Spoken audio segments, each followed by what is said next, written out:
Hey guys, George Webby here, LionHeart Warrior. This is Bishop Brief 59.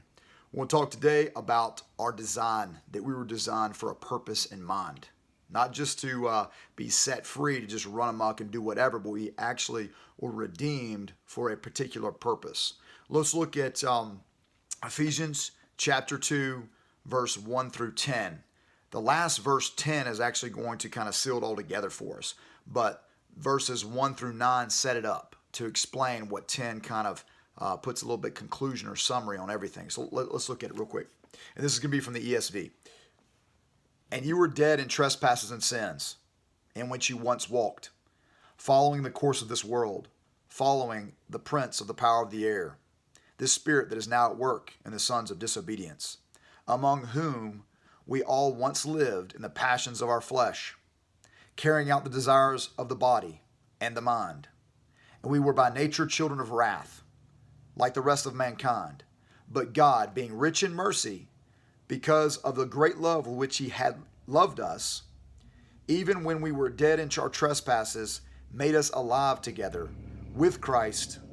By grace you have been saved, and raised us up with him, seated us with him in the heavenly places, in Christ Jesus, so that in the coming ages we might show the immeasurable riches of his grace and kindness toward us in Christ Jesus. For by grace you have been saved through faith, and this not of your own doing. It is the gift of God, not a result of works, so that no one may boast. For we are his workmanship, created in Christ Jesus for good works, which God prepared beforehand that we should walk in them.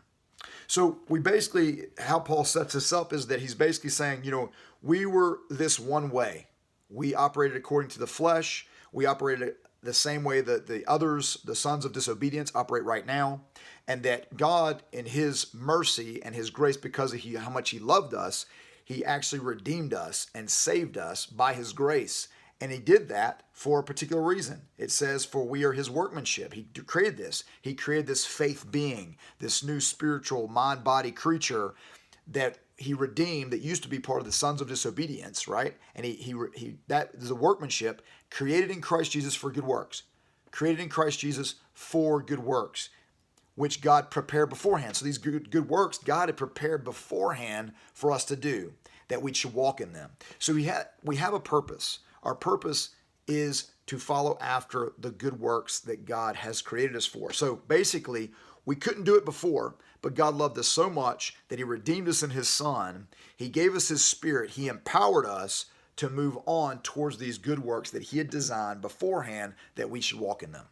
So understand that every day that we move through this world, we're moving through grace. We've been designed and redeemed for a purpose. It's not just to set you free, just to set you free.